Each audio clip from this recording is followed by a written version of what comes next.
Assalamualaikum. Bersama dengan Cik Yat. Cik Yat hari ni masuk office. So Cik Yat berada di office lah hari ni.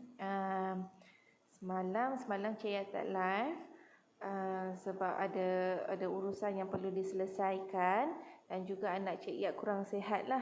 So Cik Yat memang kena spend masa dengan anak-anak semalam sebab ada seorang anak Cik Yat demam lah.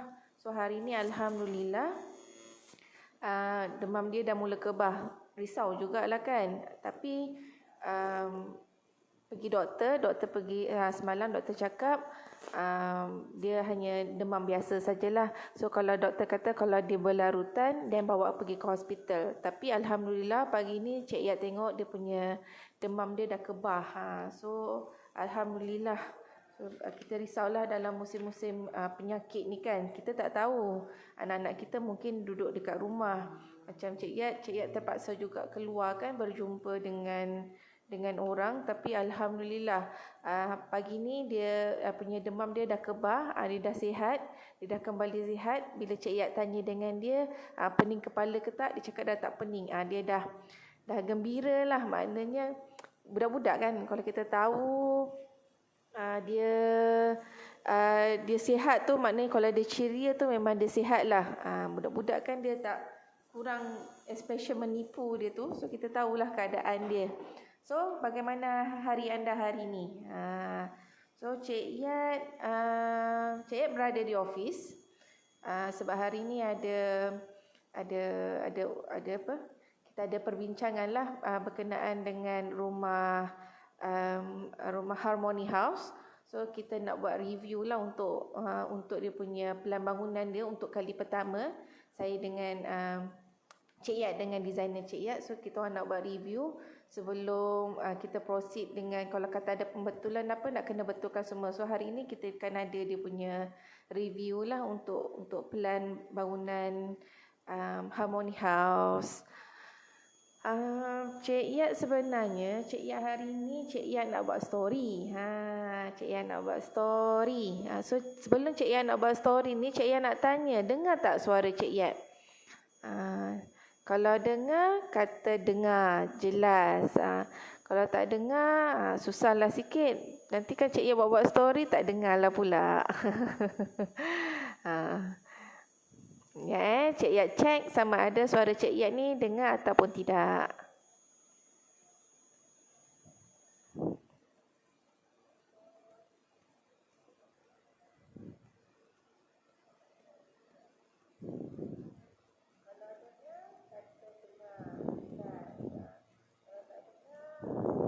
Okey. Cik Yat dah cek dah. Alhamdulillah suara Cik Yat jelas. So hari ni Cik Yat nak buat story. Story pasal cerita anak-anak kita. Tapi kalau kita sebenarnya daripada cerita anak-anak kita tu sebenarnya dia banyak sangat dia punya moral of the story. So tak salah sebenarnya kalau kita mendengar ataupun membaca cerita yang selalunya kita baca untuk anak-anak kita. So hari ini sebenarnya Cik Yat nak buat share sebenarnya cerita berkenaan cerita kanak-kanak. Cerita kanak-kanak yang dulunya mungkin ada ibu kita ataupun kita pun sebagai ibu ataupun kita sebagai bapa sebelum anak kita tidur kita ada buat cerita pendek sebelum diorang tidur. So daripada cerita tu sebenarnya dia akan terlalu banyak moral of the story yang kita boleh terapkan daripada cerita kanak-kanak ni. So hari ni Cik Yan nak cerita pasal semut dan burung merpati. Tak pernah dengar kan cerita pasal semut dan burung merpati ni? So hari ni Cik Yat nak buat share ni pasal semut dan burung merpati. Okey. Dia pada satu hari ada seekor semut ni lah. Seekor semut ni dia sedang minum air di tebing sungai. Lepas tu tiba-tiba semut kan dia kecil kan. So bila dia kecil dia ringan. So masa tu angin bertiup kencang. Semut tu macam semut tu dia terjatuh dalam sungai. Semut tu macam nak lemas. Dia terkapai dekat dalam air tu. Dia rasa dia kata, ya Allah mesti aku mati ni. Aku memang tak boleh survive ni. Dah lah aku kecil dengan arus air yang sangat kuat. Memang aku tak mampu untuk nak hidup. Lepas tu dalam keadaan dia macam tu, ada seekor burung merpati sebenarnya. Burung merpati ni sedang berehat sebenarnya dekat ada satu pokok yang berdekatan. Lepas tu dia ternampak semut tu tengah terkapai-kapai, dia kata, macam lemas lah, macam orang lemas. Dia terkapai. Lepas tu bila dia nampak keadaan semut tu, dia petik satu daun dan dia lemparkan masuk dekat dalam sungai tu.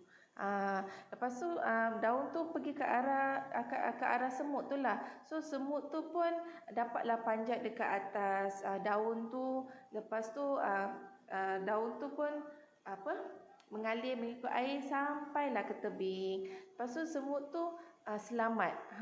Semut tu dia selamatlah, maksudnya dia dapat naik ke arah tebing tu. Lepas tu dia pergi dengan perlahan-lahan, dia cuba pergi dapatkan burung merpati tu. Dia ucapkan terima kasih.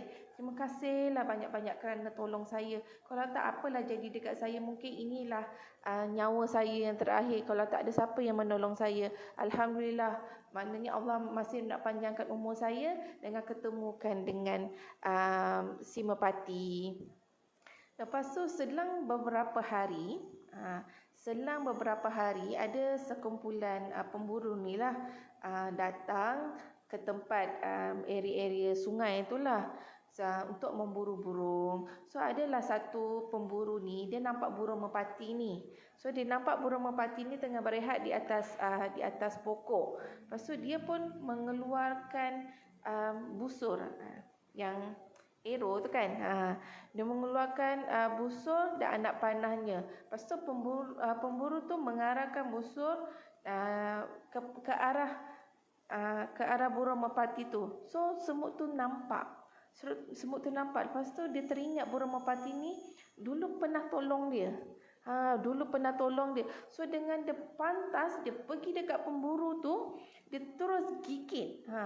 Dia gigit kaki pemburu tu. Lepas tu pemburu tu sakit lah kan kalau semut gigit kita macam semut api. Kalau gigit kita kan mesti kita macam sakit kan. Lepas tu dia macam terlompat sakit. Lepas tu masa tu kan dia dah tarik dia punya anak panah tu, dia punya arrow dia tu dia dah tarik. So bila dia dalam keadaan yang sakit tu, dia dah terlepas. Bila terlepas, anak panah dia menghala ke lain. So dia tak menghala ke merpati tu lah. So merpati tu perasan tu merpati tu terbang ke tempat lain. Macam lepas tu masa dia terbang tu, dia ternampak semut tu tengah gigit pemburu tu. So maknanya dia tahulah, maknanya semut tu membantu dia daripada dia diserang oleh pemburu tu. Maknanya diburulah oleh pemburu tu. So moral of the story sebenarnya daripada kisah yang Cik Yak cerita ni kalau kita dengar cerita kanak-kanak ni memang seronok sebenarnya, tapi setiap cerita yang kita ceritakan pada anak-anak kita ataupun cerita yang berkenaan dengan yang Cik Yak cerita pasal semut dan burung merpati ni kan, sebenarnya kehidupan kita ni, sebenarnya apa saja yang kita lakukan kebaikan kepada orang lain, insya-Allah kebaikan tu akan kita terima semula. Mungkin tak dalam masa yang terdekat. Kalau ikutkan dalam cerita ni, dia kata selang beberapa hari kan. Tapi kadang-kadang kebaikan yang kita terima daripada kebaikan yang kita lakukan dulu, mungkin kita terima tu mungkin makan tahun, mungkin seminggu, mungkin makan tahun, mungkin makan beberapa tahun. Tapi kebaikan tu insya-Allah kita akan terima kebaikan apa saja kebaikan yang kita buat. So kita jangan risau sebenarnya untuk kita nak buat baik. Walaupun kita kata aku ni buat baik tapi orang balas jahat dekat aku. Aku macam-macam ni aku buat baik tapi kenapa orang balas jahat dengan aku? Jangan risau benda tu sebenarnya. Sebenarnya apa saja yang kita lakukan sebenarnya bila kita niatkan kebaikan kita tu, kita nak lakukan kebaikan tu kerana Allah Ta'ala, insya-Allah kebaikan tu akan datang balik kepada kita. Niat saja, bukannya niat untuk kita kata, oh aku hari ni aku nak buat baiklah sebab aku nak dapat sesuatu daripada dia. Aku nak buat baiklah dengan dia ni sebab aku nak dapat sesuatu dengan dia. Selalunya bila macam tu, kita punya hati kita tak tenang. Tapi bila kita buat kebaikan ataupun kita membuat apa sajalah, kita tolong orang ke, ataupun kita bersedekah ke, ataupun kita membayar zakat ke, ataupun kita bekerja ke, kerana Allah Ta'ala, insya-Allah kebaikan tu Allah akan balas, sebab Allah saja sebenarnya yang boleh membalas kebaikan kita. Dia orang yang memberi kebaikan kepada kita itu hanyalah asbab sahaja yang sebenarnya Allah ilhamkan kepada dia untuk membantu kita. Jadi apa saja niat kita untuk melakukan kebaikan, kita kena niat, kita kena pasang satu, bahawa kita kena buat niat baik tu hanya kerana Allah Ta'ala, kepada yang non-Muslim, kepada Tuhan lah, kepada Tuhan. Maknanya kita meniatkan kebaikan kita tu kepada Tuhan kita. So insya-Allah Allah akan membalas balik. Allah akan membalas balik jasa-jasa kita. Okey. Daripada cerita ni juga, moral of the story, kita perasan tak sebenarnya bila kita tak sombong, bila kita tak ada sombong, kita tak bongkak, kita tak ego, insya-Allah sebenarnya orang lebih suka dekat dengan kita, bantu dengan kita, bersama-sama dengan kita, berbanding dengan kalau kita ada sifat sombong, ego, lepas tu kita tak nak dengar cakap orang, lepas tu kita macam tak pedulikan orang, lepas tu contohnya bila kita berjiran kan, bila kita berjiran, kita duduk, kita sama-sama dengan jiran kita macam malah aku nak ambil tahu pasal dia ni. Ini pasal kehidupan aku, ni kehidupan dia, buat apa aku nak tahu pasal dia. Itu pun dah kira sombong sebenarnya. Walaupun kita pada niat kita sebenarnya kita tak nak jaga tepi kain orang. Tapi sebenarnya bila kita tak ambil tahu sedikit pun pasal kejiran kita tu, sebenarnya itu adalah sifat sombong. Bila kita hidup berjiran ataupun kita berkawan ataupun kita bersaudara, sebenarnya kita tak perlu ada sifat sombong. Merendah diri adalah lebih baik sebenarnya daripada sombong. Kita tak jatuh pun maruah kita bila kita merendah diri. Tak jatuh pun maruah kita. Malah Allah angkat lagi maruah kita, kita punya martabat kita bila kita merendah diri. Kita tengok contoh yang terbaik pun kita dah nampak dah pada Nabi kita, Nabi Muhammad sallallahu alaihi wasallam. Baginda memang orang yang sangat merendah diri, tapi Allah angkat martabat dia. Jadi siapalah kita kan kalau nak dibandingkan dengan baginda Rasulullah. So kita kena follow lah kita punya model kita Nabi Muhammad. Maknanya kita kena sentiasa merendah diri dan insya-Allah Allah akan naikkan martabat kita. So itu saja moral of the story daripada cerita ni. So macam mana? So yang Cik Yat pun macam bila Cik Yat dalam proses mengenal hidup, dalam proses melalui kehidupan sedikit demi sedikit, memang kadang-kadang ada perasaan bila masa kita dalam keadaan kita selesa. Bila masa kita dalam keadaan kita selesa, kadang-kadang kita macam tak pedulikan orang lain. Kita kata, buat apa aku nak pedulikan pasal orang lain. Tapi sebenarnya itu salah sebenarnya. Bila Cik Yat buang benda tu, kita manusia tak sempurna.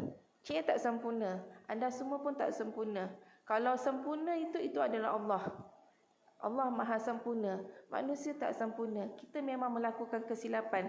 Tapi bila kita melakukan kesilapan dan kita tahu itu adalah silap kita, mana kita mohon ampun dengan Allah dan kita tak akan buat lagi kesilapan kita tu. Itu adalah lumrah manusia. So jangan rasa bila kita ada buat salah, kita kata aku ni salah, aku ni tak pernah jadi baik, aku tak boleh jadi baik sebab aku selalu buat jahat. Tak, sebenarnya yang macam Cik Yat pernah cerita sebelum ni kan. Cik Yat cerita sebelum ni, Cik Yat kata kalau Allah tengok bukan permulaan kita, tapi Allah tengok kita di pengakhiran kita. Apa yang kita jadi di pengakhiran kita. So insya-Allah Cik Ia doakan untuk anda dan juga sebenarnya untuk peringatan kepada diri Cik Iyad supaya kita sentiasa melakukan kebaikan supaya pengakhiran kita itu baik.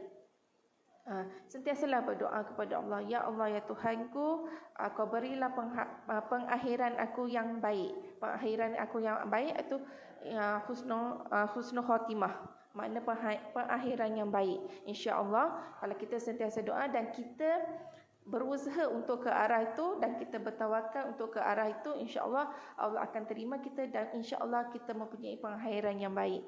Kita sebagai siapa-siapa saja, walaupun kita sebagai orang Islam ataupun kita menganut agama lain, Cik Iyad percaya setiap agama sebenarnya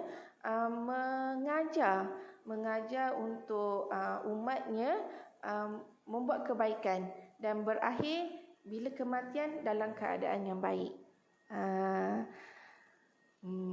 Itulah daripada Cik Iyad punya celoteh hari ini, supaya insya-Allah apa yang Cik Iyad kongsi hari ini dia memberi manfaat sebenarnya kepada semua orang. So kalau anda rasa apa yang Cik Iyad story hari ini dengan cerita-cerita di sebalik story yang Cik Iyad ceritakan ni dan dia bermanfaat kepada semua orang, Cik Iyad minta anda share kepada rakan-rakan anda, tag mereka, share, lepas tu like live ni supaya lebih ramai lagi sebenarnya mendapat manfaat daripada sharing Cik Iyad. Mungkin Cik Iyad bukannya orang yang terlalu pandai sebenarnya, tapi Cik Iyad bercerita berdasarkan pengalaman. Cik Iyad tak reti nak mereka-reka cerita. So apa yang berlaku sebenarnya dalam kehidupan kita ni, itu adalah pengalaman kita yang baik sebenarnya. Pengalaman mengajar kita erti kehidupan. Itu maksudnya pengalaman mengajar kita erti kehidupan. Maknanya kita bermula dengan kita sebagai bayi, lepas tu kita membesar, lepas tu kita makin tua.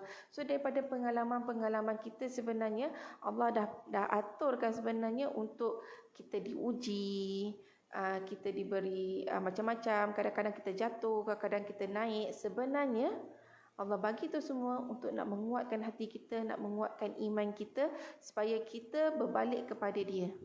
Kita berbalik kepada Allah Subhanahu Wa Taala. Dia tak suruh kita, dia uji kita sebenarnya bukannya untuk kita lupakan Dia sebenarnya. Dia uji kita sebenarnya adalah untuk kita ingat dan ingat kepada Dia.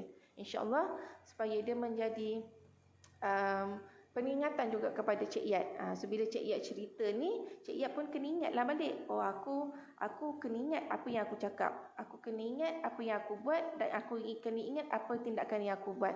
Semuanya kerana Allah Taala. Okay. So kalau sharing ni sangat bagus, cerita daripada Cik Iyad ni, Cik Iyad minta anda share kepada semua orang. Semua orang, biar semua orang dapat manfaat daripada sharing Cik Iyad. Cik Iyad bukan ustazah. Cik Iyad bukan ustazah. Tapi daripada pengalaman ni lah sebenarnya Cik Iyad mampu untuk nak cerita, dan daripada ilham daripada Allah Subhanahu Wa Taala tu sebenarnya Cik Iyad mampu untuk memberi berkongsi cerita supaya dia lebih memberi manfaat kepada semua orang. Okey. Itu saja daripada Cik Iyad hari ini. Cik Iyad dah berapa Cik Iyad dah